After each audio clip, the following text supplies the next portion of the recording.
There are rules. Without them, we live with the animals on this week's episode of Implicit Bias. I am your host, Kavan Bordelon, and we're back in the Mr. Lester's top secret podcast lair. We've got more weekly whiskey. We've got more problems of the world which need solving. But first, we've got to stick to some rules if we're going to do it the right way. After all, there are several axioms of this show, including that we should be playing chess with life, not playing checkers, that we search for bourbony McBourbon, that we live by the Animal House rule, which is, hey, you can't do that to our pledges. Only we can do that to our pledges. That leaders don't do things to their people. Leaders do things with their people. And certainly, not last nor least, is the rule of threes. Chess versus checkers is pretty easy to decipher. We explained the Animal House rule, but we really haven't yet talked about the rule of threes on this show. I don't mean that we should teach in bullet points. That's one rule of threes. But, we should exceed sometimes three. The typical rule of learning is you don't exceed three. We are referring to the rule of three people. See, people often ask us how to decipher fact from fiction in this crazy, jacked up like a Britney Spears Instagram post kind of world. Poor lady. How we do figure out, though, who's telling us facts versus who's telling us lies. Let's be honest. It's not easy. It's really difficult to decipher who's on the side of truth, justice, and the American way, maybe more today than it's ever been. So let's start with figuring out who's on our side. Let's start by deciphering the rule of three. So the rule of three goes like this. If you have two people and they don't get along, it could be person number one. It could be person number two. But when you have three people, if two people don't get along, the third person might just be your ace. See, if person number three gets along with one of the first two people, then you know who the schmuck is. Now, if person number three gets along with both, it tells you that person number three might just be the schmuck and be too willing to try and keep everybody happy. This, in succinct words, is the rule of three. And this is essentially proven in the negative in the Bible. In Deuteronomy 19:15, the verse states, "One witness shall not rise against a man concerning any iniquity or sin that he commits. By the mouth of two or three witnesses, the matter shall be established."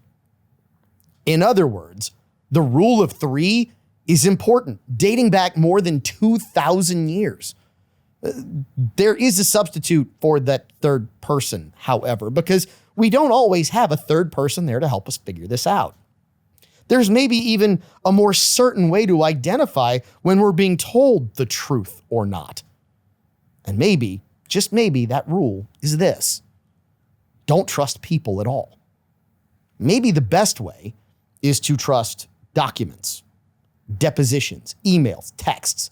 See, if someone's going to write one thing and then say another, we know what's going on.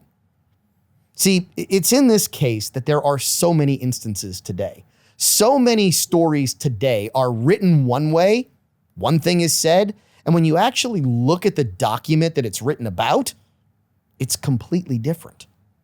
We're going to talk about some of those stories this week. We're going to bring you all the way back to 2016 with some of the documents that are out there now. We'll address some of the things from this week as well, where the people tell you one story and count on others continuing to tell you the lie. We'll try to see if we can get everyone on the same page with all of the rules of implicit bias. We'll pick a bottle of weekly whiskey to give away on our socials this week. Maybe, why not, we'll pick two. And we'll even dive into some of the stories that are just so much fun. So grab a glass, take a minute, measure out a pour. Maybe grab a stogie if that sort of thing fits your bill. We'll serve you one as the crew gets served one or five or seven, whatever. Find a friend, bring them in. Make them the third person for you in our little party as we jump from the high dive of opinion. We'll do a triple Lindy into a perfect belly flop. If you join us, the pool's warm. Don't ask why. Just know that it's full of your implicit bias. We've got a fun crew for you in the Mr. Lester's TSPL. That is the top secret podcast lair for the uninitiated. I'm your host, Kevon Bordelon. This is Implicit Bias Radio, and we are about to go as deep into this bottle of Cajun Cut as we can because it's weekly whiskey time on the show. Let me introduce you to the crew first. Let's start in the chair, much like mine. He is the Rustic Renegade in a unique Hawaiian shirt, Caleb. Okay, normally you have like hand grenades that are pineapple, so it's a pineapple grenade. Pineapple grenade. You have a pineapple that is also a grenade. Correct. So it's a pineapple grenade. You have an Uzi one. Yep, I've got, you've got some camel ones. I've got a bunch of other ones. Is that like the Miami Vice called and wants their shirt back? This is Miami Vice Multicam. Okay. All right. Miami Vice Multicam. I like the patterns. Kind of makes my eyes look good.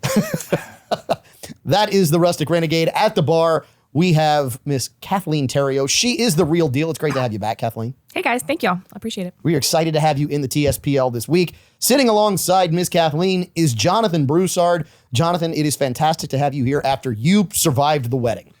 It's fantastic to be back. And yes, we did survive the wedding. So you are a week and a half past. There is life past the oldest daughter getting married, is what you're telling me. There is. It's a couple of hard moments in there, but we're surviving and adapting. I'd believe it. There's also probably some decent moments where you're like, oh, I don't have to write that check anymore.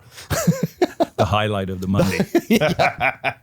All right, so let's dive into our weekly whiskey before we get to the problems of the world that need solving on the show. We have with us a barrel pick from Nunu's Markets. Now, Nunu's Markets, one of our weekly whiskey partners on the show. If you are in the New Orleans area, if you are in Monroe, Ruston, if you are in the Bossier area, you'd have to come to Lafayette to get this one. Cajun's Cut is actually a distillery that is here in southern Louisiana. They started making their own juice just a few years ago and really started rolling it out. We have kind of had some opportunities to sample their stuff when it was young. This is a little bit of an older one, and this is a barrel proof at Caleb. Do you have the proof written down in the 126.9? 126.9. So this one is not for the faint of heart. And I'm going to say this before we kind of get to the rest of the crew. Necky is a thing with a lot of different whiskeys. And I think this one, my initial sip was a little necky. I'm curious to hear kind of what we think of this at the bar. Jonathan, we'll start with you, and then we'll go to Miss Kathleen, because I know she's not a big whiskey drinker, and at 126.9, almost 127, this one will creep up on you. So, Jonathan, I'm curious as to what you think. It doesn't seem like it's not that hard hitting for me. However, it's a little bit young to me. I think it could have used a little bit more aging. I'm not sure what the aging is on it. Caleb, do we have an age statement on this one? I do not. I looked at the front of the bottle. I didn't read the back, though. I don't know that we have an age statement on this particular bottle or barrel or release. So I'm getting some of the little bit of a sweet smell to it. Okay. But I'm not tasting a whole lot of sweet. And I am tasting a little bit of like a fresh charred oak. I get a lot of char. And it's not burnt. It's just a lot of char. It's heavy char, if you ask me. Agreed. So you get that. Do you not get anything else? Because there's something that I get on this very distinctly. And I'll say it before we go to Caleb, because Caleb always likes to try and steal our thunder with his most eloquent, verbose whiskey reviews. So I don't want to steal anything from him, but I also don't want him to steal anything from me. Nothing else you get? No. That's about all I'm picking up out. It seems basic. I'm actually very surprised you don't get sweet, because I get sweet on this. I almost get over sweet on this. So Kathleen, you're nodding your head over there. You don't typically drink a ton of whiskey. You really only drink whiskey on the show, but you're saying that you get sweet on this? Yes, it's too sweet for me. Okay. It's too hot for me, of course, because I usually don't typically like them that hot. I get kind of like and I don't know why this stands out, but almost like a peppercorn flavor to it. Okay. Mixed with almost like, it feels like a thick syrup. That's what it Okay. So what it tastes to me. So number one, I think you've got a rye component in the mash bill that gives you that Peppercorn. I think that's what's giving you that. And I love the way that you said syrupy. Yeah, it's like because I'm going to tell you what I get. I get flat cola syrup. Oh, there you go. So if you didn't take the old McCormick cola syrup, so for those who are of age, you will remember when mom would pull out and you could buy at the grocery store cola syrup, and you could make your own cola at home with sparkling water or soda water and mix it in the glass at home fresh, almost like it's mixed at a fountain today. If you ever drank it straight, That is a lot of what I get on this Cajun's Cut. At 100 and almost 27 proof, I agree with you, Jonathan. I don't think this is over hot. I think this actually drinks very smooth for that much alcohol content. When you're talking almost 65% alcohol by volume, normally, Kathleen, you get, it'll just kill you. It'll knock you on your back. I feel like it smells hotter than it tastes, though. Oh, agreed. Actually. Agreed. I definitely think the nose on this, the vapors will wipe you out. Yeah, the first sniff, I was like, holy crap. So remember when I said it gets necky? Yeah. What I mean by that is this. There is a theory in the bourbon and whiskey world that sometimes the first pour out of a bottle can be a little overproof or too strong simply because it hasn't been exposed to enough oxygen sitting in the bottle. So maybe it came out of the barrel, went straight into the bottle, didn't get a lot of oxygen, and it needs some oxygen underneath it. This one I thought was very different. And Caleb, you said this. Very different from the first sip to the second. Very distinct differential where the first sip I thought was hot. I thought the nose was, for lack of a better term, a little pungent. Yeah. Where once it got some oxygen underneath it, got a little bit on the nose, all of a sudden I started to get some of those other flavors, some of those other hints of just elements to this that you could taste and you could smell. Are we on the same page here? Yeah, no, I agree. Definitely the syrup. I get that for sure. Here's what I'm going to tell you is really going to set this off. We're going to put a little water and whiskey in this. We're going to do a couple of drops. And I'm telling you, just a drop or two, I believe is going to make a huge difference. Jonathan? It does have a beautiful color to it. I like the dark amber. Oh, look, the color. Yeah. And you can even see. So this glass, our Czechoslovakian crystal glasses, which we clean religiously every single time. I mean, we go through pretty much a religious certification to clean these after every show because Caleb drinks out of them. I'm kidding. But literally, you can already see the film around some of the inside of this from the alcohol and what's evaporating. So you've got those VOCs, right, that are in there. I love the color. That cola taste is definitely there for me. And I like the way it drinks. So now we need to figure out, are we on the eastern side or on the western side of the Great Pyramid? Are we north or south of the equator on this one, Caleb? How does Walker not have a drum roll before? He absolutely should. When we start doing that, I'll start messing up is what'll happen. All right, Caleb. So what do you get on this Cajun's Cut? So on the nose, I get a heavy rum smell on the nose. And then lots of dark cherry. And then it kind of fades out. There's a lot to the nose, but there's more to the palate. On the palate, I put that cherry syrup, like the maraschino cherry. Yes, I could see that that syrup too. in there. Heavy, heavy dark chocolate, almost fudge-like. That's what I put here. Like whenever you're making fudge at home and you're blending it, going through, and you lick your fingers and try to clean them off. Not after you go back and make more, right? That kind of deep dark chocolate, almost too sweet. But then I put a rum bourbon hybrid. Up here I called it rumbin. A rum bourbon hybrid. Or bum. And then whenever you started talking about syrups and everything else, I started getting like a deep, deep, dark honey. I don't remember who makes it or where you get it from. There's a raw honey, raw and unfiltered, and it's almost that color dark. Yes. And I get hints of that, followed by Zatarain's root beer concentrate. We're on the same path. What we're talking about here, I get heavy syrup on this. And so one of my other drinks that I drink when I'm not drinking rye or bourbon or anything else is I enjoy Cuba Libre, right? So which is rum, cola, and lime. I want to try this as like a Acadian Libre, we'll call it. And do this with mix a little the bit languages. Yeah. I mean, is it still got a lime in it, or are we dropping a crawfish in it? What are we doing? We can put a whole crawfish, but I want to try it with a hint of lime, and I think a soda would just be phenomenal. This would be a fun, like out on the beach, out on the bayou, whatever, enjoying the day drink.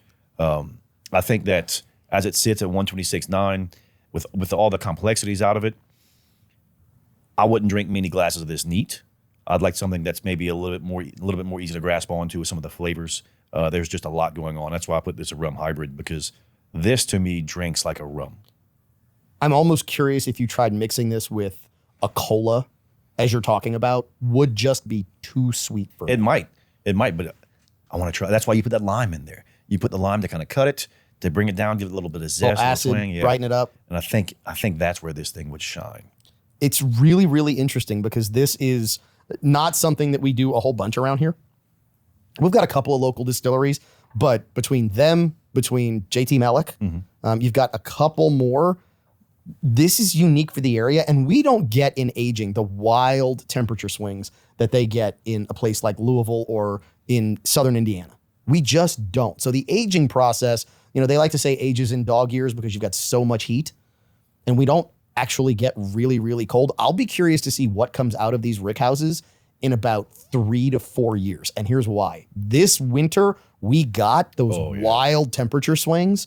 So you're going to get that aging that maybe starts to all of a sudden give you some different flavors and maybe get you a little bit different on the mash bill. Again, this is one that I taste, and I was really kind of curious as to where this would land because we've had some stuff from Cajun's Cut. And in the past, to Jonathan, your point, I thought some of it was maybe a little too young. I'm surprised at how mature this actually is for how long they've been around. Oh, this is leaps and bounds over the first two that we had. And this is one of those that, look, even if I give something a red or a yellow, I'm going to try it again just because I want to see if they've made improvements. And the improvements from this back to when we first drank this are phenomenal. They have had good jumps. I think you get a lot of Cajun culture in here because I'm getting cane syrup, right? And with everything else we have, I would be very surprised if this doesn't have some kind of cane syrup in it. That is a great call. You're almost talking like maybe a Steen's type flavor to it, which seems to be there. Now, this was aged in 10-gallon barrels, not in the traditional 50-gallon barrels like a lot of whiskeys are aged, which is a whole nother discussion because now the surface area to liquid ratio changes. Yeah. So it's going to take in a lot more of that oakiness, Correct. a lot more of that smokiness. So what I'm hearing from you guys is that it's getting better. This is my first ever sampling of any of the Cajun's Cuts. Yes, this is leaps and bounds. Like if you blind tasted this, they have a very unique flavor at Cajun's Cut. It's very distinct.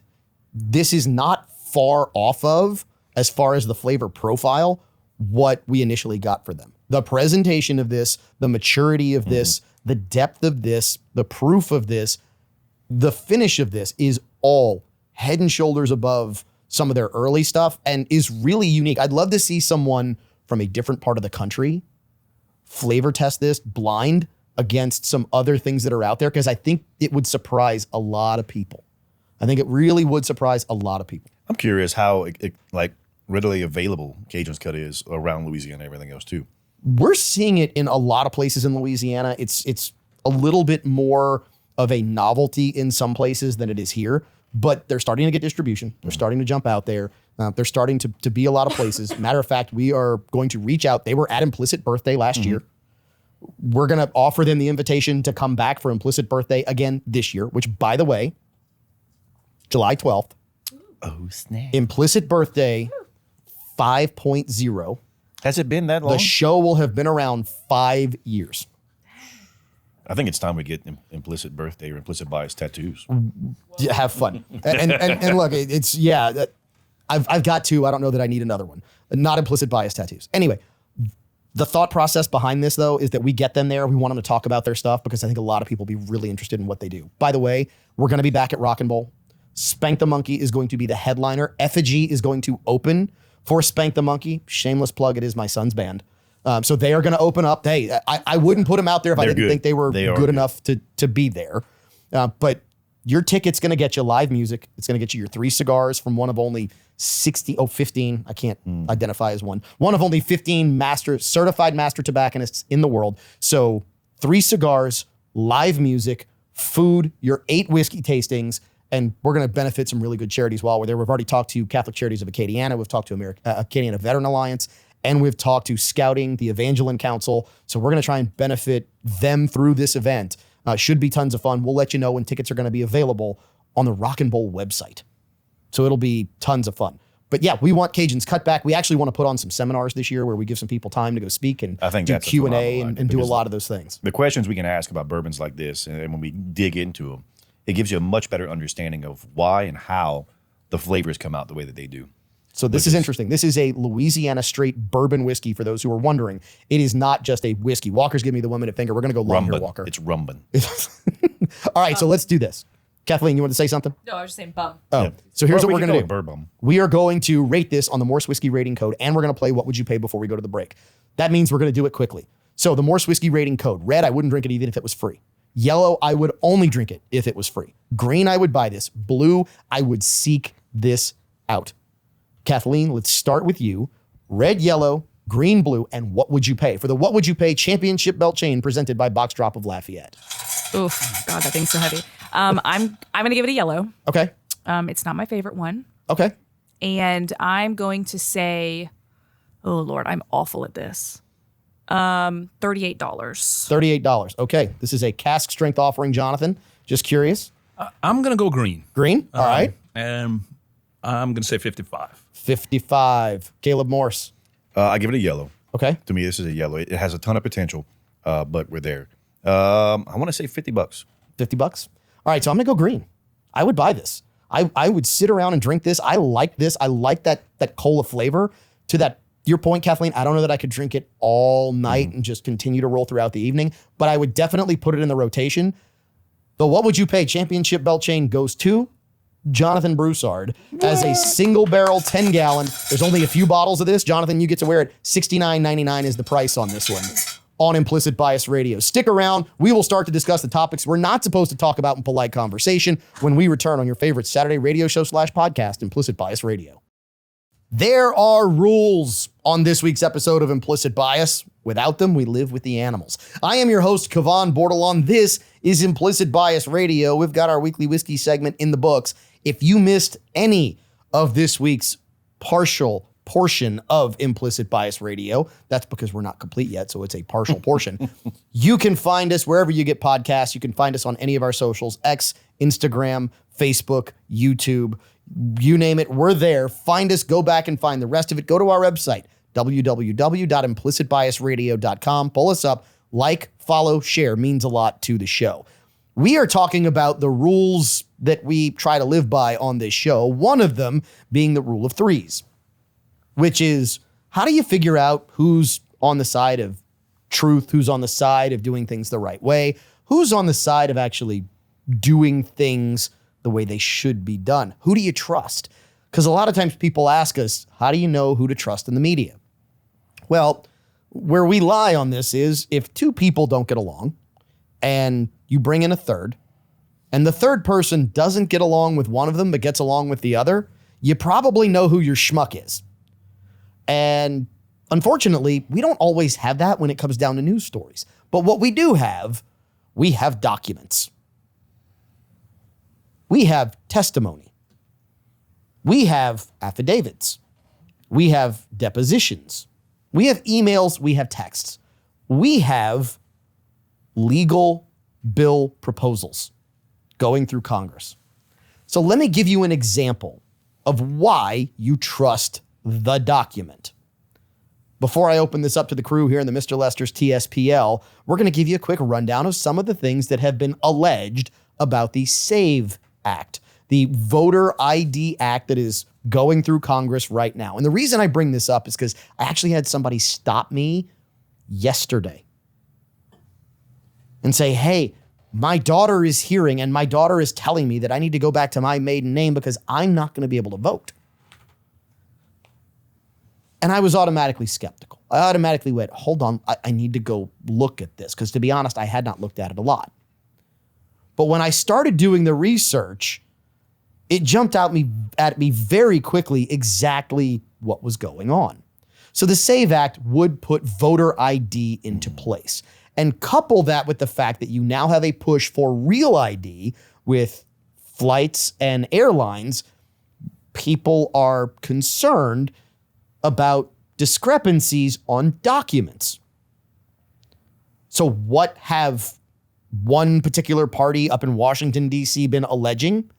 That the SAVE Act is not an effort to get voter ID in place so that everyone can vote legally and make sure that everyone's vote counts as much as it should. They have claimed that it is a quote unquote voter suppression act.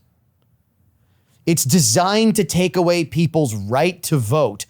And primarily, they've tried to go after women and said, if you changed your name after you got married, it won't match the name on your birth certificate.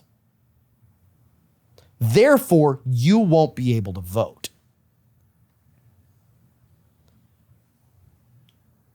So I'm going to pause right there. Let me introduce you to the crew who's here this week. We're going to start with the real deal, Kathleen Theriault at the bar, sitting next to Jonathan Broussard of Industrial Fabrication Services. Yeah, Kathleen, you can go ahead and grab the mic because I want to hear from you on this because I'm a female. Yeah, that's exactly why. I mean, and you changed your name, correct? Yes. Mm-hmm. So you Wait, he didn't take your last name? No, negative.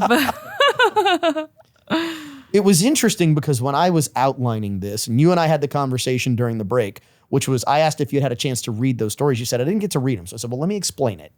And when I suggested that a certain political party was saying people aren't going to be able to vote, specifically women who've changed their names because they got married, you kind of rolled your eyes. Like immediately you were suspicious, correct? Yeah, absolutely. Why?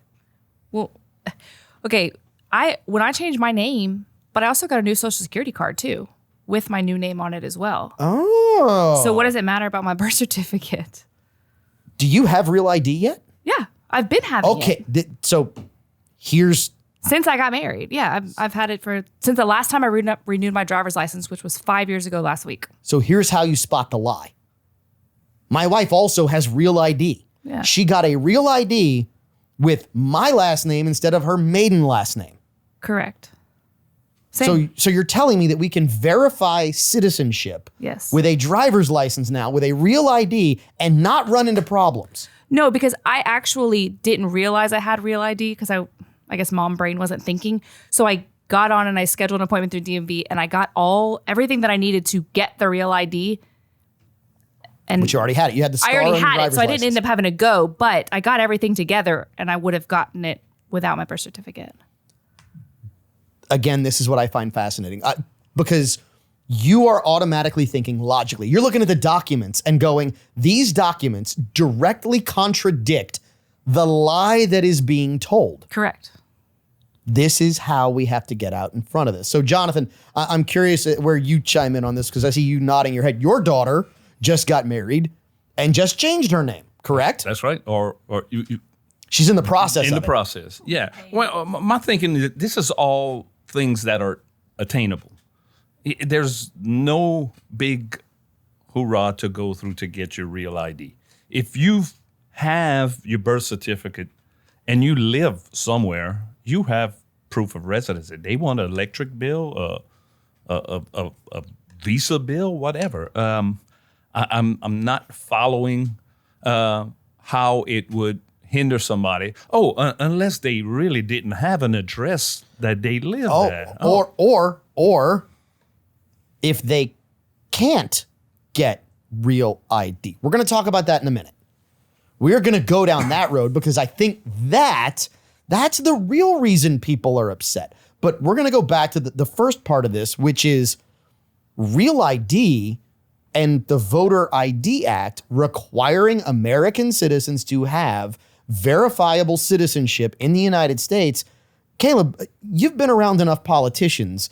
You mean to tell me that we think that either people are stupid enough to try and pull the wool over 53% of the population's eyes, that being the female voting populace, or they're so stupid they think that they could just do it on purpose and get away with it? Well, the marketing campaign that they put on works, right? And it's worked historically. So why change? And what I find strange is they really missed a narrative they could have pushed with this. And that was, look, this is anti-trans.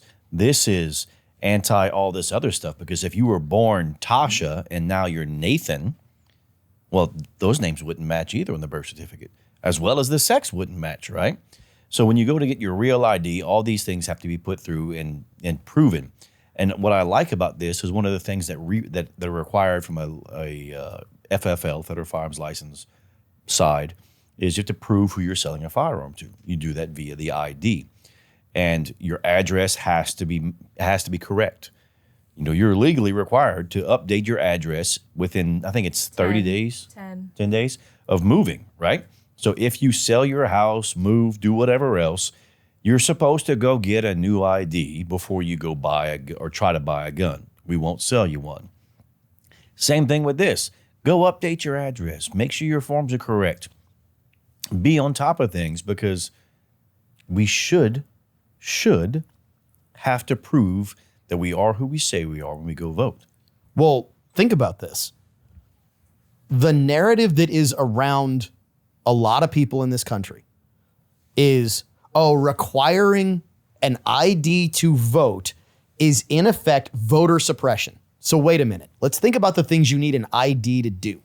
You need an ID to get government benefits. To pick up your kid from school. You need an ID to pick up your kid from school. You need an ID to get on an airplane. You need an ID to buy alcohol. You need an ID to buy tobacco. You need an ID to buy a gun. You need an ID to do all these things, but you can't require an ID to vote. That is just moronic. But we give our IDs to vote. Oh, that is a state by state law. So Louisiana requires we it. have to do that. We kind of went into this when we talked about in Arizona. Correct. I can walk up and say, look, my name is Haywood McPuffin stuff, and they have to let me go vote. Yep.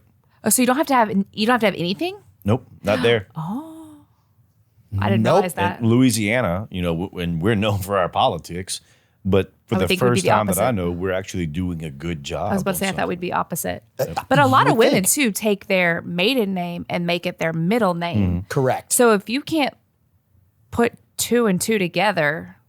So simple, logical, flexible plans. Well, that's not anything Democrat. And there's legal requirements to do that, right? You have to, when you go to update your name, you have to bring your marriage license, bring your birth certificate, do all this other stuff, and update all that information. And then you get a new Social Security card. Yeah, you get everything right there. With it. So that's what I don't get. Or do they? So do they think that I could use my old Social Security card and my new Social Security card and vote twice? I think that they think that the majority of people are just too ignorant to ask a simple question or to say, you know what, this smells like doo-doo.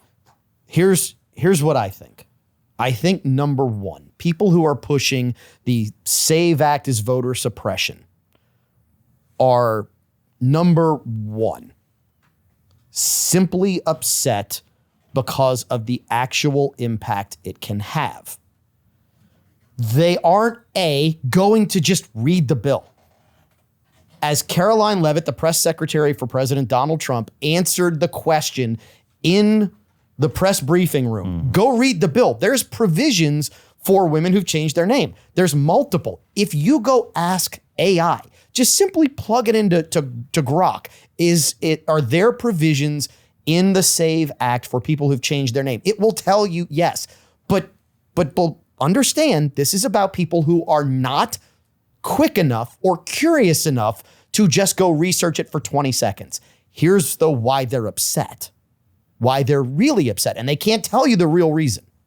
When you start putting 2 and 2 together and you realize that driver's license, regular driver's license, have been handed out to people who are not U.S. citizens, now what happens if people have to have a real ID to vote? There's a real easy way to say, you are not allowed to vote because you don't have real ID, because you shouldn't maybe be voting in this election because you are not a U.S. citizen. I mean, this can apply to people who are on visas, people who are on vacation. Think about what we talked about in Arizona. You could be vacationing in Arizona from Timbuktu. Which is a real place. You could be from Botswana vacationing in Arizona. And if you happen to be here during that time, you could walk up, give them a name, and go vote in the American presidential election. That's wild. What I love about this, too, is the same people that said we have to pass it to know what's in it. Now we have the other side saying, well, go read it. Read the bill. But the people who are saying we had to pass it to know what's in it don't want you to read it. They want you to believe what they say about it. And that's not something that sits well with Implicit Bias Radio. Final segment, hour one. Is that right, Walker? Are we already in the final segment of hour one? Wow. Walker giving me the thumbs up. Yeah. The hour one rolling by on Implicit Bias Radio. I'm your host, Kavan Bordelon. The tan, the myth, the legend, the rustic renegade is sitting in the chair that looks much like mine. At the bar, Kathleen, the real deal Terrio, and Jonathan Broussard of Industrial Fabrication Services.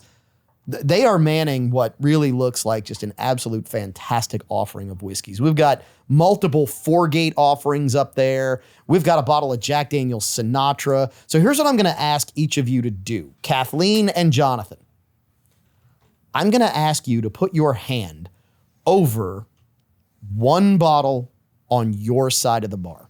Are they all different? They are all different. Brackets. Randomly from the back of the bottle. Put your hand over one. Jonathan has his hand over one. Kathleen has her hand over one as well. Ooh. We are going to give those away in the next week. Ooh. We are going to give those away. Mr. Lester's at Cypress Bayou Casino. I didn't say pick it up. Oh, my bad. I did. Well, she I'm wants kidding. to- You she can wants pick it to up. I'm learn kidding. now. You can look at it. I'm kidding. But we are going to give one of those away to some listeners on our social media platforms, whether it's X, whether it's Instagram, whether it's YouTube, whether it's Facebook. Mr. Lester's, Cypress Bayou Casino. You're going to have to go down there to pick it up. We gave away a bottle of Elmer T. Lee last week. We're going to give away one of these from Four-Gate, which does just absolutely fantastic offerings for weekly whiskeys. Find us on our socials. Trust me, you'll want to be a part of this. Caleb, you were going to say something? I'm disheartened that I can't win one. Nope, you sure can. But we've been blessed well enough to where I think most of these we've tasted. So, believe it or not, we tasted the Bluegrass Trilogy Yep. from We Four-Gate, tasted that one. There's which another one was we tried. just absolutely off the charts. This one's the Perry Point, the one that Kathleen chose. It's Okay, I believe is that a port finished. is that a 8 years. rye? I can't read it. So it's an 8-year port finish. We'll let Kathleen read it while we get into Yes, our final rye. topic. Jonathan, which one did you pick that we're giving away? Split Stave Okay. Okay, all right. by Kelvin. All right. Calvin. Calvin. Mine's Hey. a straight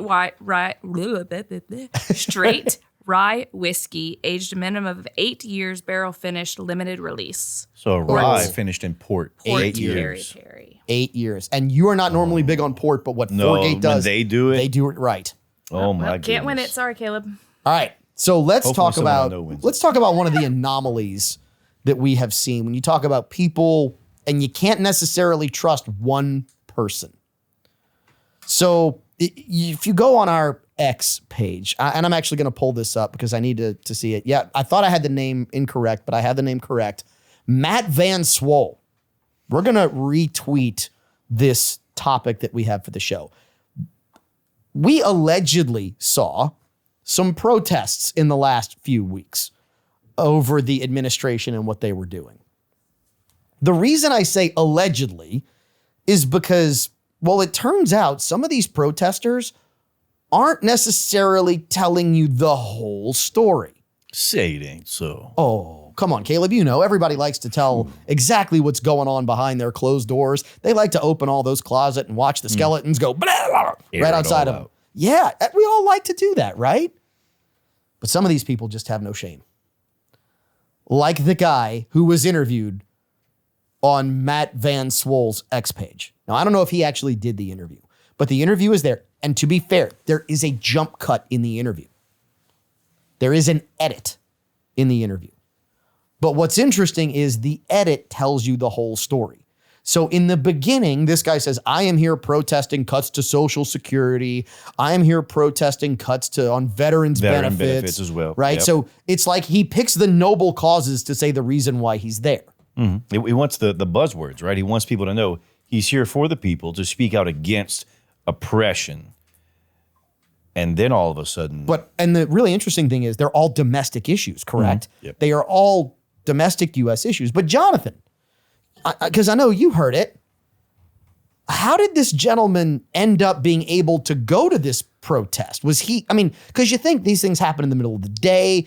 Some of us work because we obviously have to pay taxes, which is, God, I wrote mine and I want to get a blade and go commit seppuku in the corner after having to write that check. Because, everybody else is getting a lot of what the contributors are making. So how does this guy end up there? He claims he was sent home by USAID or the cut of USAID. Oh, so I love how you say this because this is the beautiful part of this. He said it himself. He said, and he didn't say USAID. He actually said, I worked in Eastern Europe and was sent home after the cut of foreign aid. Yep, they did a 90-day hiatus, so he had to come home. So He had to give up his wonderful taxpayer vacation home and come back and live like the rest of us. So first of all, it's clear this guy is an American. I mean, you can listen to the way he talks. He is not foreign. I mean, you would think foreign aid would go to foreign people, but apparently it doesn't all go to foreign people. This guy was being sustained off of foreign aid. My brain's having a problem with this. My brain is having a problem adding 1 + 1 and getting it to equal 2. He's just one of those lucky guys who gets to walk over there with a briefcase full of money and hand it out as he sees fit. And then he gets paid to stay there and make sure that the people he gave money to collect more stamps. If you think that we haven't paid people to buy stamp collections, sorry. Seen it. Don't ask him how he knows, right? But he got to stay there and live on our dime somewhere else, make his first $90,000 tax-free, and then just enjoy his life of luxury. And all of a sudden now, that's why he's upset. It's not because he doesn't believe veterans benefits getting cut or anything else. He doesn't believe any of that because he doesn't care. He came back because he can't live the life he wants to. And they probably, I'm not telling you they did say this because I have no honest clue. They probably said, look, you want to keep getting a paycheck for now? You got to do the things that we ask. So go here and hold a picket. Kathleen? So he gets to leave the Swiss Alps and just come home. And Well, not have to so do anything. he- But doesn't Austria already get? Aren't they? Well, he did More say socialist? he did say Eastern Europe. I didn't- thought he said Vienna, Austria. if he did, Maybe I not. Maybe it was missed in that. the article. I thought he did say Eastern Maybe Europe. so, He maybe might so. have been in Vienna, where yes, I mean, if you think about just where we send foreign aid, we have a consulate in pretty much Everywhere. every other country on the planet. So what you're telling, but here's foreign aid should benefit foreign people. So this guy is living proof that foreign aid is benefiting U.S. citizens. And without the foreign aid that was sent over there, this U.S., and I understand we has to have apparatus in order to distribute foreign aid. But considering where the world is today, how are we figuring this out? How much of this are we doing? The fact that this guy got brought back and then shows up to protest seems to me the words conflict of interest weigh in heavily here. Kathleen, you got the microphone. You're searching. No, yeah, it does say Vienna, Austria. Oh, okay, is where he was working and living in. I'm willing to bet you he didn't fly coach either. Oh, I'm willing to He's on bet. private. I'm willing to bet that he didn't live in 1,200 square feet in the suburbs. He probably lived in the city. Now, to be fair, he might have lived in 1,200 square feet because in those cities it's incredibly expensive. But that 1,200 square feet was probably double the cost of the average American home. That we paid for. I'm sure he wasn't eating the Vienna sausages. We eat, right? He might have had authentic Vienna sausages, yeah. right? Oh, I see this and I go, if you talk to people long enough, which is apparently what happened in this article, sooner or later they'll slip up and tell you the truth. Oh, I mean, that's because people we love to talk, right? And children love to talk, and we get anyone out there and having a discussion, and next thing you know, give them enough time and they find rope. And it's still part of the scare tactics. How many people do you guys and you, ma'am, know that have lost any Social Security? I am yet to know This anyone. many, right? Well- I had to counsel someone close to me that feared Yeah. the check wasn't coming next month because of the rhetoric she heard on the news. So here's what I would say. Is there someone out there that didn't get the check 1 month? The odds are statistically, probably. Absolutely. Just because there are so many people who are supposed to get the check. And then on top of that, there were so many Social Security numbers getting the check, period, that when you start trying to sort out which of those numbers are legitimate and which of those aren't, and you start cutting, you're probably going to cut one or two people. My guess is, much like you heard with the deportation story, where the media said, oh, this is a father who's been in the United States for this long. He's got kids. He got deported. The guy was adjudicated twice as a member of MS-13. And the bigger problem is he is a legitimate citizen of El Salvador. So who's got jurisdiction over him? Don't tell me, oh, he's a dad who's been here for 10 years. You're splitting up families. The guy's actually more of a citizen of El Salvador than he is of the United States. They like to conflate the little bit of the true story with just a little bit of fact to try and make it seem like, oh no, this is going the way we want it and it's happening everywhere. This is not my mother rule.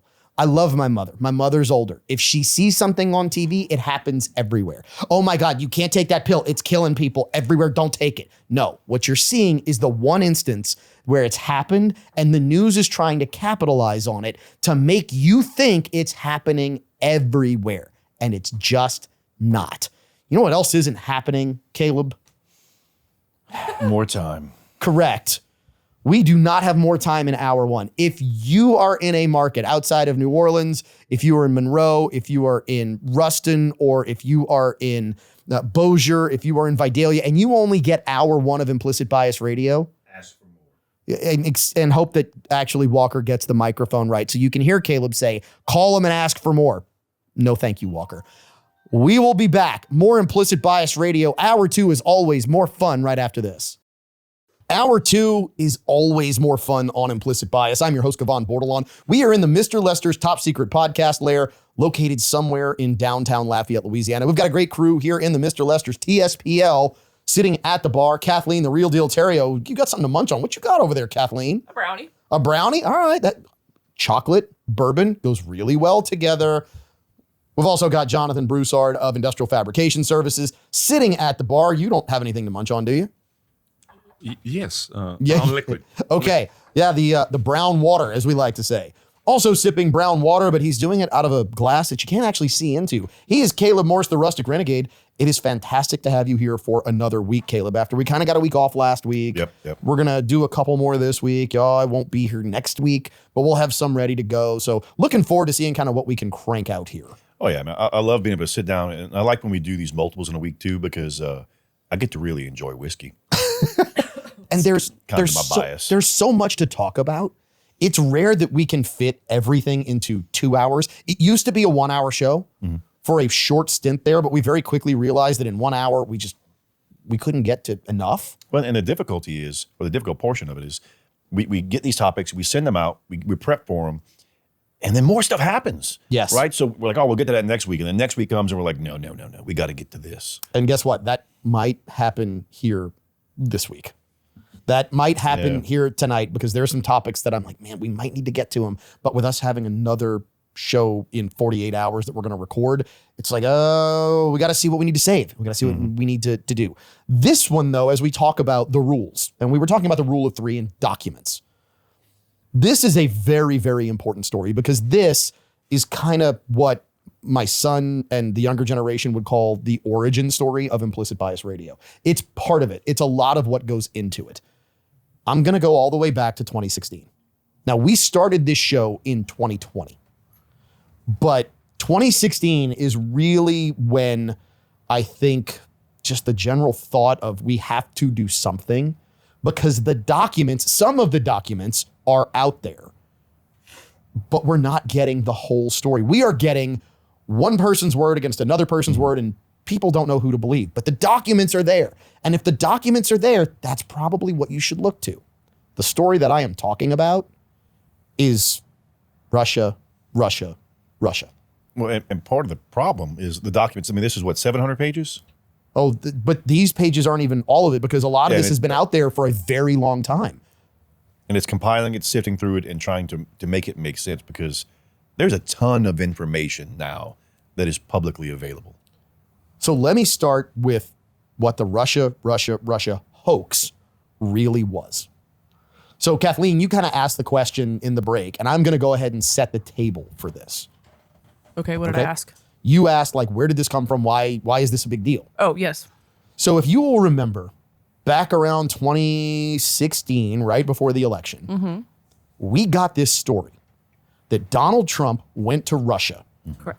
and got a hotel room and hired, I'm trying to think of what's a polite way to say this, hookers, and used them, and effectively it was said that he urinated on the bed because Obama slept in or something like this.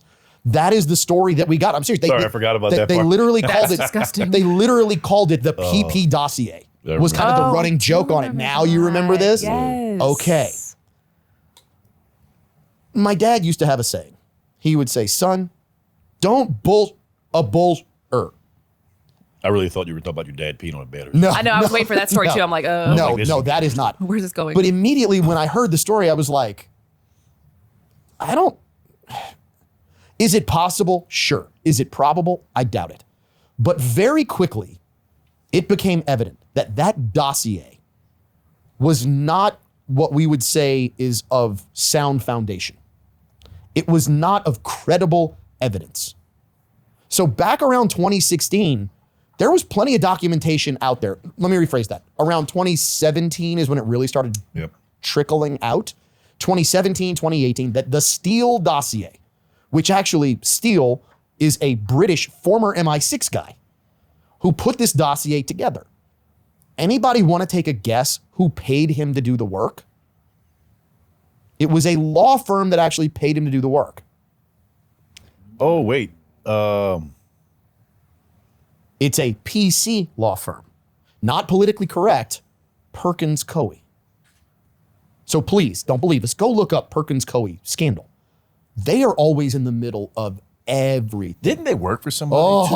Oh, Caleb picking up what I'm putting down. Anybody want to take a guess who Perkins Coie was primary counsel for at the time? Don't they have a problem with emails? Maybe servers in basements. Yeah. Clintons. A little louder. Into the microphone, please. The Clintons. Not the Clintons specifically. Just Hillary? One very specific branch of the Clinton, subsidiaries. 2016, they were being paid by her campaign. So Perkins Coie pays Steele for this quote unquote dossier With money he paid to them. with by- money that is paid to them from the opponent's campaign. Did he end up dead yet? People ended up missing. Stefan Halper was missing for a very long time, who was one of the people embroiled in this. I mean, you have all these different names of all these different people. Well, here's the real funny thing. Then you get a special prosecutor by the last name of Durham. What Durham figures out is that some attorneys who were being paid outside of Perkins Coie, so another firm paying someone or is paid by the Clinton campaign, personally walks this research done by Perkins Coie. I say research, this fiction writing done by Perkins Coie to the FBI and hands it over to them. Take a guess who's in charge of the FBI at the time. James Comey. That's what brings us to today.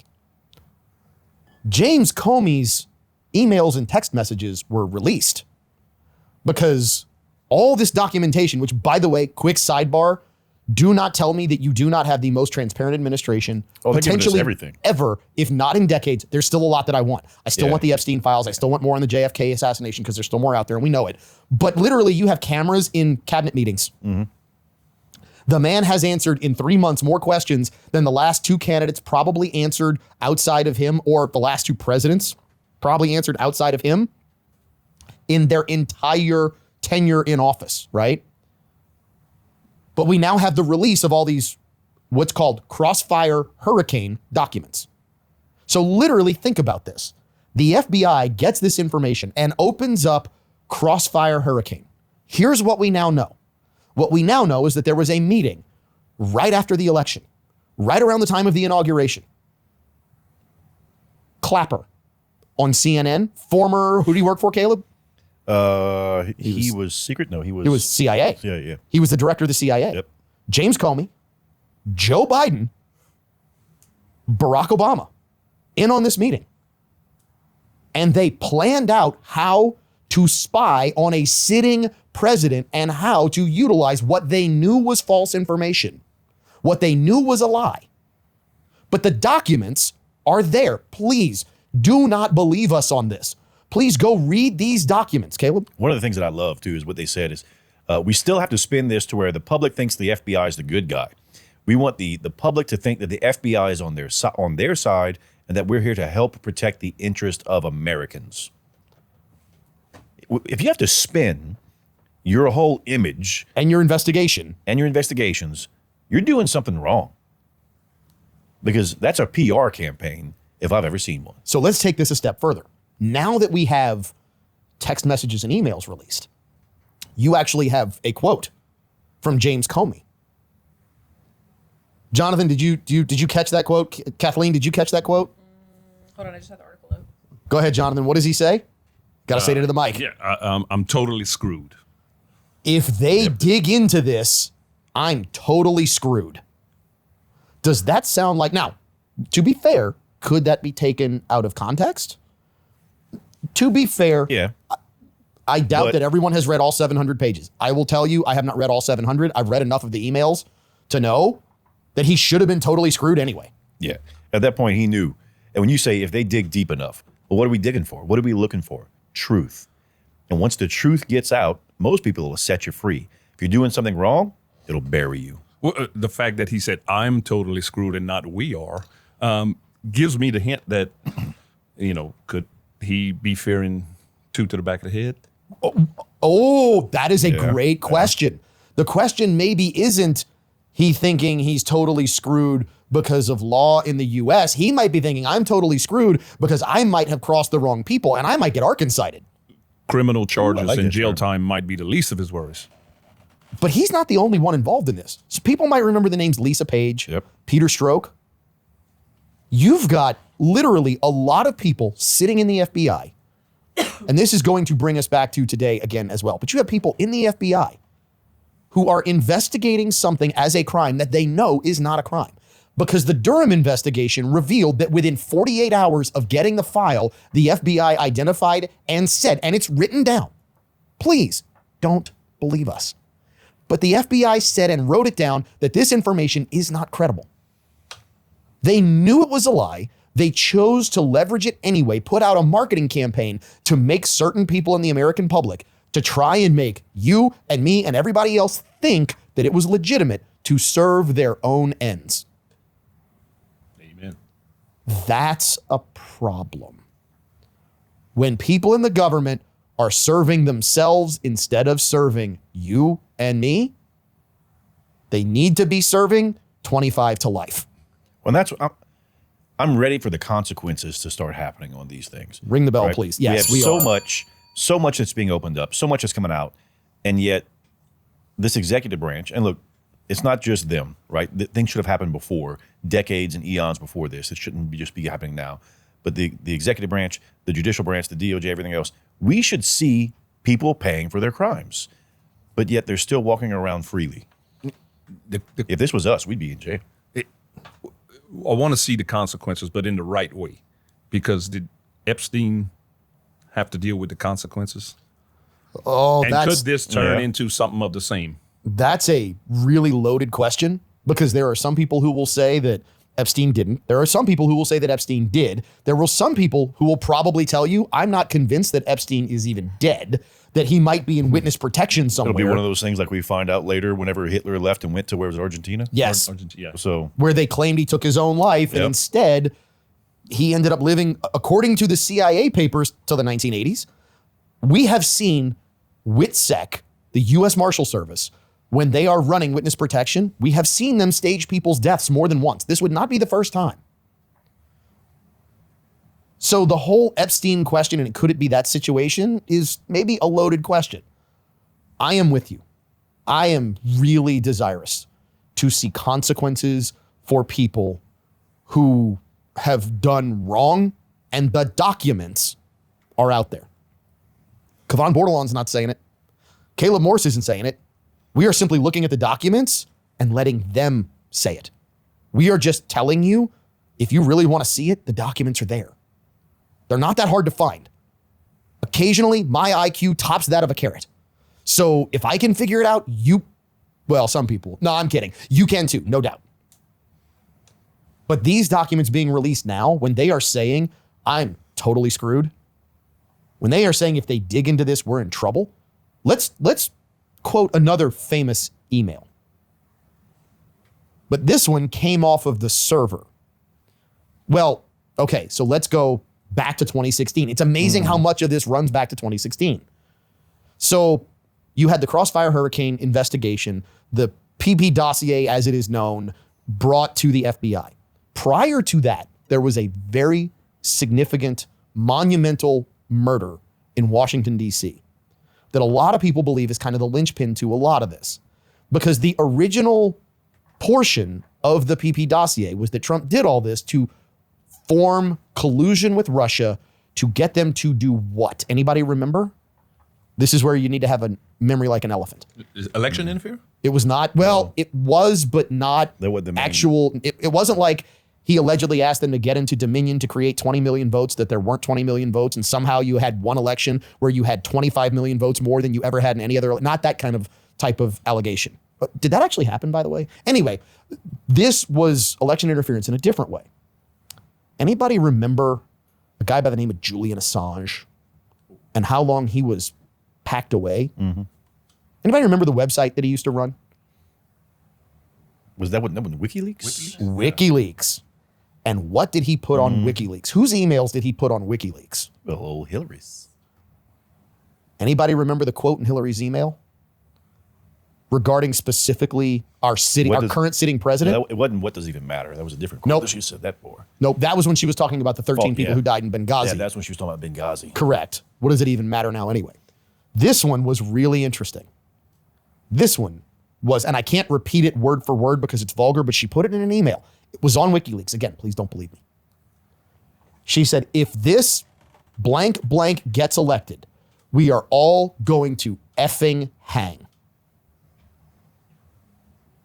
That was in WikiLeaks. That was her email. Why is she so worried about someone else getting elected? Why is she so worried about people hanging? Remember, it's their own words. It's not ours. But hopefully, it's not just ours. It's your Implicit Bias Radio. The rules are in effect on this week's episode of Implicit Bias. I am your host, Kevon Bordelon. We've got a great crew here in the Mr. Lester's TSPL for you. We've got bottles of Fourgate that we are going to give away on our social media. Trust me, you don't want to miss this. They're not giving away the cheap stuff. They are going to give away a bottle of Fourgate Rye. Jonathan, your Fourgate was what? What's in it? What's the makeup? It's the Split Stave by Kelvin. Did you read any of what goes into that one? Because everything Fourgate does is highly, highly refined. Let me put my eyes on it. Yeah, you go ahead and do that. We're going to start talking about some of the subjects that really get us rolling here. It's blended straight bourbon and straight rye. So it's labeled as a Bry whiskey. Rye whiskey. Ooh. As opposed to a bro whiskey, it's a Bry whiskey. I don't know. All right, let's try it as a Bry. I like high rye whiskey. I like straight rye whiskey. So I bet that one, whoever gets that one, is going to be special. I'll start a separate Facebook account. And I will root you out and find you just like we are rooting out or attempting to root out all of those who are attempting to double dip. See, Caleb, you're trying to double dip here. I'm trying to single dip. In the Mr. Lester's TSPL. No, you're trying to double dip because you've gotten to sample you're right. more stuff in the last almost 5 years. Very, very fortunate. I've learned that. We are blessed, no doubt. But you're trying to double dip. But that is what we have to root out, because if you think people don't like to double dip, I mean, it happens all the time. And it really happens in government? No. I mean, no one that works for the government that was maybe living in Vienna, giving out cash would double dip. No one that works for the government would say, look, I want this government credit card and I'm going to use everything on it. No, I might expend something of my own every once in a while. No, that's not how that works, is it? Or maybe it's even worse.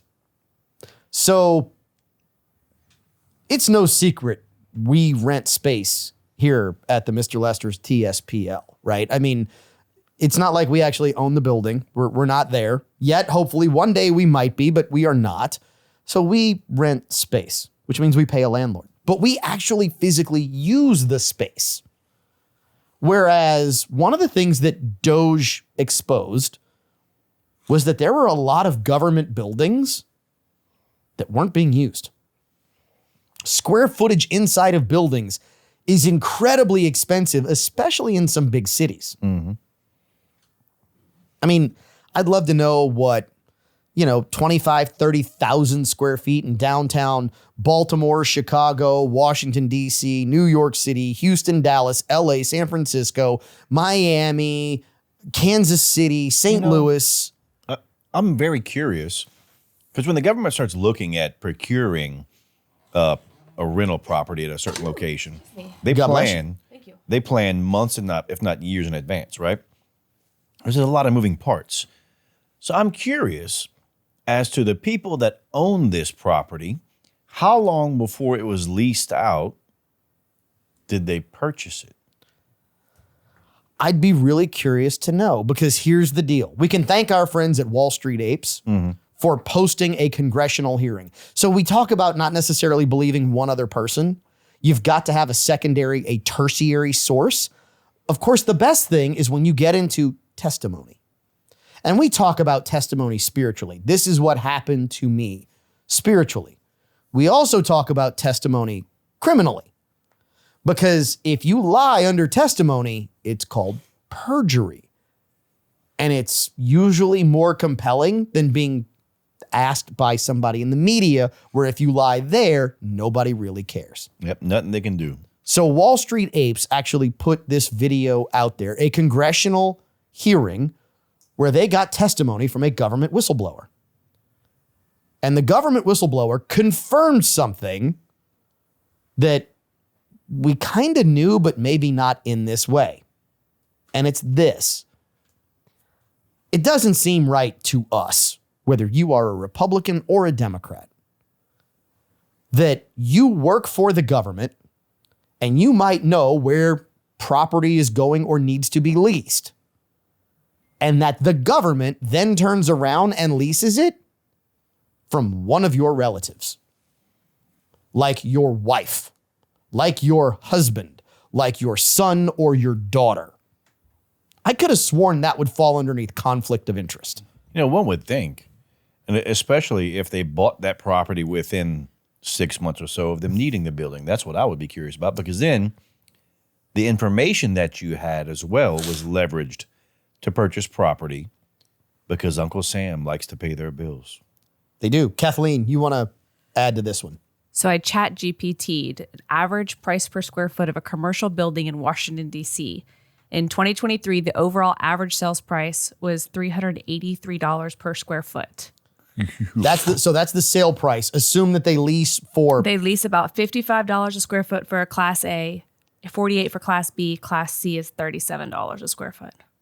So do me a favor, Kathleen. Multiply 50,000 times the lowest per square foot lease average. All right, so 50,000. What did I say it was? 37? Yes, ma'am. That was Class C. Call it $37, which the government's not renting Class C. Yeah. But we're just going to go conservative here. $1.8 million a year. Correct. 50,000 square feet of office space is not as much as you would think. No.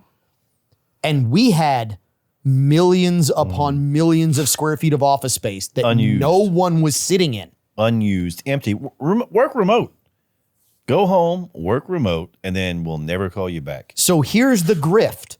The grift is, I'm a politician. I know where we're going to lease some office space, or I'm going to say we need to lease office space in this city. Yeah. But 6 months before I say it, I go tell my wife, hey, go buy this office. Well, we can't afford that. It's okay. The money's coming. I don't necessarily think it was their immediate spouses, right? Because Oh, I guarantee you there are It says their spouses wives. involved. I'm sure Yeah. there are some. I'm sure that there are more cousins, uncles, aunts, and so forth I mean, it's pretty that genius. own property. It's guaranteed money. It's coming from the government. Is it genius or is it Criminal? Well, it's definitely manipulative, criminal. criminal? Yeah, I mean, And it's no different from insider trading. okay. Actually, I think this is worse than insider trading. And hear me out. Insider trading is I know what's going to happen with this company. This is I'm going to make this happen Yep. from the US government to lease space from my spouse in order for me to make additional money. And look, I don't care what letter is behind your name. I don't care if you're a Republican. I don't care if you're a Democrat. If a politician is tied to ownership of space, that the government is leasing the space from their spouse, ring the bell straight to in the prison. It's manipulated revenue. Agreed. It's Oh, market I like- manipulation. you should That coin is that exactly term. what it is. It is manipulating the market to ensure that you are going to create that lease. So didn't we have this conversation about buildings that were leased but unused earlier this year? We did. We did. Yep. But we didn't necessarily have We a didn't- whistleblower That's who right. came out and said there are politicians whose wives are the ones who are the leaseor to the government who is the leasee. That's right. And didn't we also have a conversation about the 3 most Googled things earlier this year after Trump took office? Oh, well, okay, but that was residences for sale okay, in Yep, DC, yep, not yep. commercial space. All right. But it makes you wonder if all of a sudden they're looking at the bill on that commercial space and going, I can't afford the house I'm living in. Signs are flying off buildings right now, Yep. you know? This is why the government should be afraid of us. Because governments do things like this. Absolute power corrupts absolutely. And if we don't hold them accountable, they're going to run amok. They're going to do what they want when they want because we would be too ignorant and too fearful to stop them. People often ask me because we do our best to be as fair as possible, which means that we're going to criticize something that is wrong, regardless of who does it. We often tend to one side of the aisle because you hear certain things about the other and you're trying to basically correct and balance the story out. But here's the problem. On this one, you've got R's and D's all doing the same thing. Don't care if you're a Republican or a Democrat. If your wife is leasing space to the US government, no. We have had massive swings in the stock market. I'm going to call this one out. Marjorie Taylor Greene made some trades that need to be looked at. I'm not saying they're criminal because I don't know that they are, but I'm saying they need to be investigated. Because guess what? We just need to make sure. Just like I would say we need to look at the most prolific and even better, apparently, than the Oracle of Omaha stock trader in the world, who is Nancy Pelosi and her husband. Well, they have the app now where you can track them and make those investments on your own. That is Unusual Whales. Congratulations to them. They do a fantastic job. Regardless, all of them, ring them all up, get them out, and start over. That's our focus on Implicit Bias Radio. Is this the penultimate segment of Implicit Bias Radio, Walker? He's giving me the thumbs up. I guess he's on camera for 2.5 seconds. He's got a microphone so we can hear him. He doesn't talk anymore. It's not drinking. Is that what it is, Walker? It's that you gave up whiskey for Lent or liquor for Lent, so you're not drinking, which therefore means you don't talk. Do you only talk when you drink? No. I talk for a living. Shocker. Anyway. All right. So, Walker, thank you for certifying that this is the second to last segment of this week's episode of Implicit Bias. Great crew here in the Mr. Lester's TSPL. We've got the Rustic Renegade. He is the tan, the myth, the legend, Caleb Morse, sitting in the chair that looks like mine, and that smile did not. I don't know if Tug got that one, our video producer, but if he did, please don't put that on air, Tug. Please don't put that on air. At the bar, we've got Kathleen, the real deal Terrio, joining us this week. We've got Jonathan Broussard of Industrial Fabrication Services, and this is a fun topic for me because we had a conversation about tariffs here on the show. And Caleb, you and I actually met with a business partner that you have where we were discussing, what might happen with the tariffs. And you get lots of different stories and lots of different perspectives. If you listen to basically the mainstream media, who is kind of one person, so you say rule of threes, you've got the person who says tariffs are great, I'm putting them in place. Then you've got basically all the media who says, no, they're bad because we say they're bad, in spite of the fact that this country lived on tariffs for well over 100 years. Long before there was an income tax, there were tariffs. And that is how we paid for the government. But guess what? When there were tariffs, the government couldn't take your productivity and steal it. That's a whole nother story.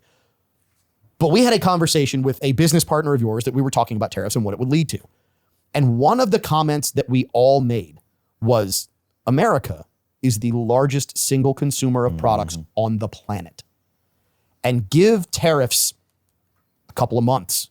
They're really not even fully in play just yet. Most of them are getting bumped back because they're renegotiating because people are now saying, hold on, we're going to drop some of ours. We're going to renegotiate. Let's make this happen. Don't do this just yet. But, and I love this, at Tony X2 actually put the pictures out there. Now, I have to give allegedly here because I am not standing on the docks in China. I am not standing on the docks in the US where when product hits the US mainland, all of a sudden they have to be tariffed and have to make it through customs before they're tariffed or after they're tariffed, right? They got to go, they got to inventory them, they got to go through them, confirm that what's really there. There's a long process, and this is what the shoremen are doing, right? The shoremen get them there, and then we go through and inspect and inventory. But we said, these manufacturing facilities, they are cranking out based upon forecasted expectations of sales. Well, if you all of a sudden create a hiccup in that supply chain and you reduce those sales by 5%, if you make 200,000 trucks a month, 200,000 trucks a year, 5%, that's a lot of trucks and a lot of dollars. That's just one thing to think about. You look at most of our clothing, right? So Thailand, the Philippines, China, they make the majority of what we wear. Where a bolt of fabric is $100,000, $150,000, and that bolt will make a bunch of great little Miami Vice multicam shirts, right? So our pants, everything, we don't really make that. Look at your Wrangler blue jeans. Look at your whatever brand you wear. We'll talk about blue jeans in a minute because there's a company Fit and Eat on all of this, and we'll talk about that in a minute. But to your point, the vast majority about what we buy comes from China. All of a sudden, if the U.S. consumer decides, hey, those clothes that I was buying online where I was spending $200 a month, which is not uncommon. I know it sounds crazy, but, well, it's all cheap. I can buy $200. I can send some of it back. Well, if all of a sudden 1 million people, which, so what? American populace, 360 million. So 1%, ballpark, 3.6 million. So you're talking about, so 0.3% of the American population, or 0.3% of the American population, basically all they have to do is shrug. That's 1 million people who stop buying $200 to $300 a month of clothes from a cheap Chinese location. That's a lot of clothes. Ton of inventory. If say it's 10 pieces per person at an average of $30 gets you to $300 times 1 million. That's 10 million pieces of clothing that China now gets to choke on. And you're seeing maybe that at the ports of entry now. There's not enough Super Bowl losers in the world to take care of that. What Jonathan is referencing is the Super Bowl losers have their clothes made. And if they lose, they obviously don't get put on after the Super Bowl. They get sent to a third world country and given out. And the NFL pays for that. But 10 million pieces of clothing? Well, and I was looking at it and reading some of the comments, and one of the people on there, they commented, they said, well, most of this stuff's already paid for. Not necessarily. When you order your goods, depending on what you're ordering, you'll do like a 50% down payment, right? You do your 50% payment, you do your taxes, excise, whatever else you got to do. And then you're allotted a amount of time to inspect your goods to make sure they meet quality control. So yes, some of these 50% are paid for, but these U.S. companies and U.S. orders that are canceling their orders supposedly, and you have these stacks and stacks of Connexes and Quadcons and everything else, 40 foots, 20 foots, and so forth. That's a ton of merchandise. And even if it's 50% paid for, that's a lot of money just sitting there. It's hundreds of millions, billions of dollars worth of goods. Now, I say that, and this is important, that is the business to consumer price. That's the B2C price.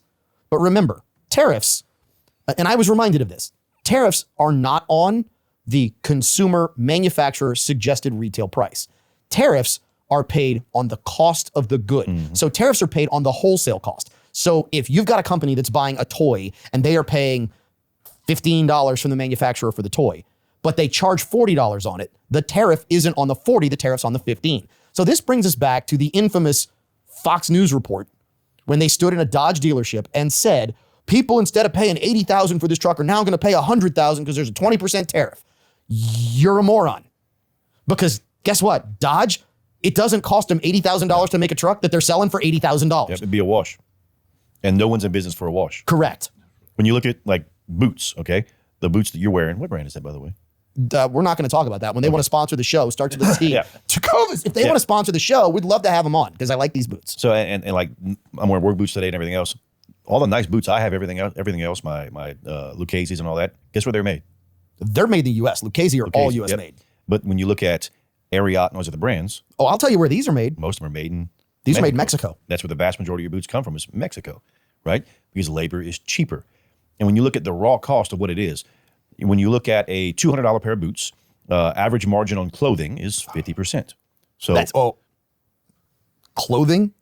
Because I'm telling you, I know that what's produced, and we can go into this. yeah, We've actually got a video of a guy who is going through clothing and what it's made for in China versus what it's sold to and then what it's sold for.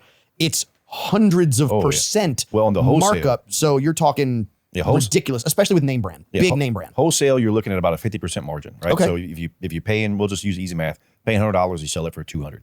That's where most of your clothing is, not the other stuff, but clothing. Now, the manufacturers, they're not going to work on a 20% margin. They've got R&D, they've got time, they've got everything else. So they're going to work on another 50%. So you can assume that a $200 pair of boots, their raw cost is somewhere in the neighborhood of $50. And I would Realistically, bet, probably under. I would bet. So I will tell you, and Walker, we're going to go just a bit long here.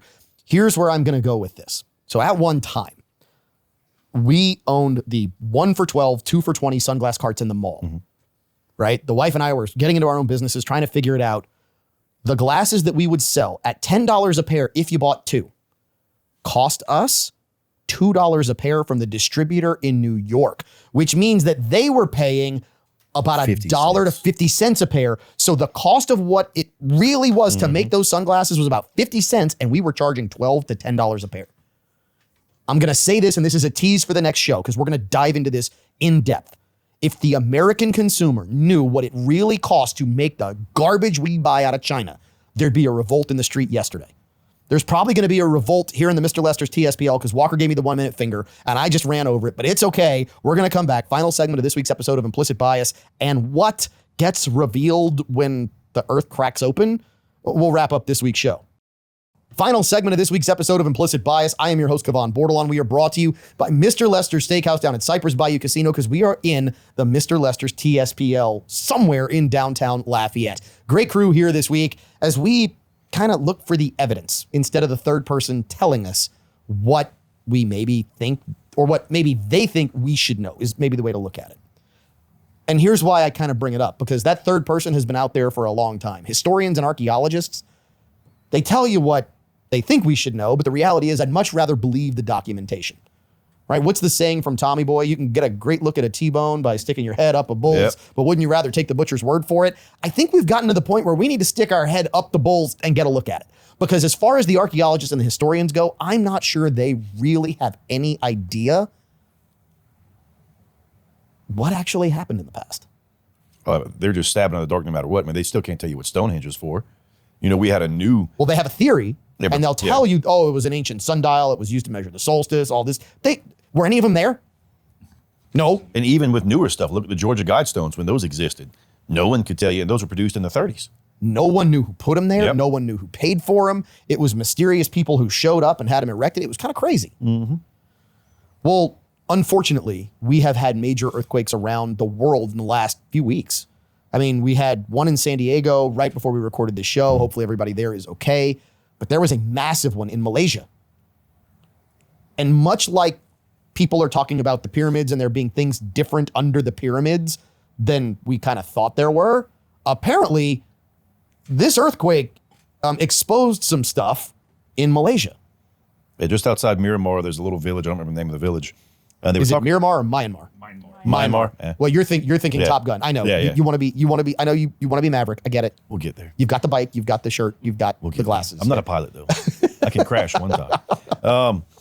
But yeah, so they found it, and it opened up some fissures, and actually we'll call it excavated some really unique structures. And they have something called the palm. What was it? The palm leaf. palm leaf something manuscripts, and it's these documents that have what I would call architectural design and layout, and they're tracking along those now with the facilities that are actually produced. And from the imagery that I've seen, this is some really interesting stuff.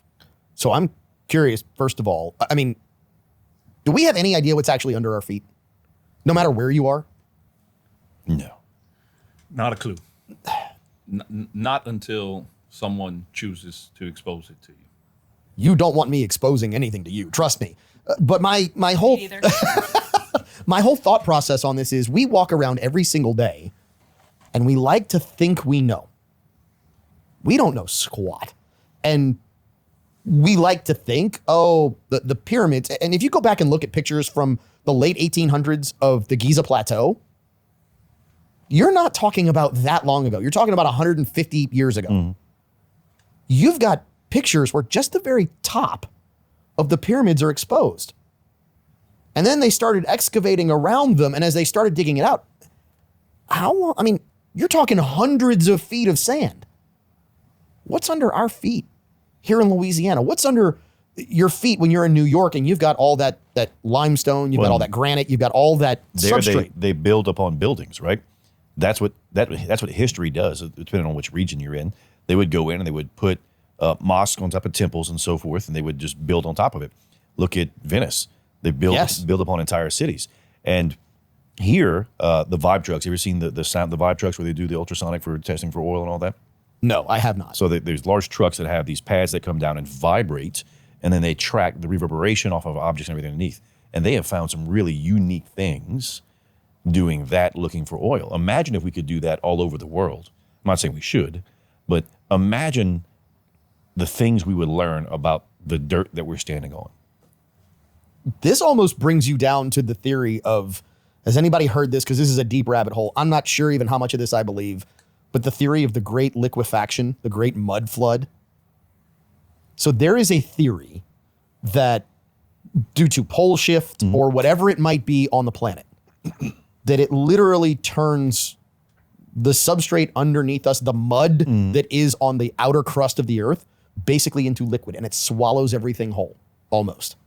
And there's some relatively compelling evidence of this if you go look at things and talk to people about what's underground and where things are and how would they have done this if this wasn't above earth. I mean, how would they have gone underground to this level?